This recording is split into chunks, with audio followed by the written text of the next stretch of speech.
एक राजा ने अपने सैनिकों को सड़क के बीच में एक बड़ी चट्टान रखने के लिए कहा। चट्टान को बीच सड़क में रखवाकर राजा ने अपने सैनिकों से छुपकर उस चट्टान पर नज़र रखने के लिए कहा कि देखना उस चट्टान को रास्ते से कौन हटाता है। लोग उस जगह पर आते रहे जाते रहे, लेकिन किसी ने भी उस चट्टान को रास्ते से हटाने की कोशिश नहीं की। उस चट्टान के पास से लोगों के गुजरने वालों में राजा के कुछ करीबी लोग और शहर के बड़े व्यापारी भी शामिल थे, और उनमें से तो कुछ लोग राजा को ही कोसने लगते कि क्या राजा इस चट्टान को रास्ते से नहीं हटवा सकता। लेकिन किसी ने भी उस चट्टान को रास्ते से हटाने का प्रयास नहीं किया।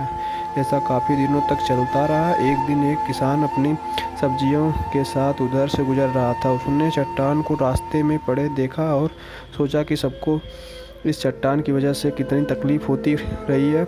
उसने अपनी मजबूत लाठी से उस चट्टान को एक तरफ ढकेलने की कोशिश शुरू कर दी। काफ़ी कोशिशों के बाद वह उसे सड़क से हटाने में कामयाब हो गया। चट्टान रास्ते से हटाने के बाद किसान अपनी सब्जियों को उठाकर जाने वाला ही था कि अचानक उसकी नज़र एक पोटली पर गई, जो ठीक उसी जगह पड़ी थी जहाँ से उसने वह चट्टान हटाए थे। उसने उस पोटली को खोलकर देखा तो उसमें सोने के कई सिक्के थे, और उन सिक्कों के साथ राजा का एक संदेश भी था, जिसमें लिखा था कि ये सोने के सिक्के उनके लिए हैं जो इस चट्टान को रास्ते से हटाएगा। दोस्तों, बिल्कुल ठीक इसी तरह हम सबके लाइफ में भी कई परेशानियां आती हैं।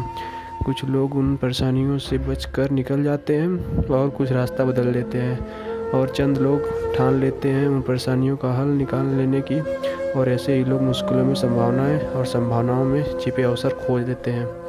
मजबूत इरादे और नेक दिल के साथ किए गए कोशिशों के परिणाम हमेशा ही अच्छे आते हैं। इसलिए जीवन के परेशानियों से घबराओ मत, बल्कि उन परेशानियों का हल करने की कोशिश करते हुए जीवन सफ़र में आगे बढ़ते रहो।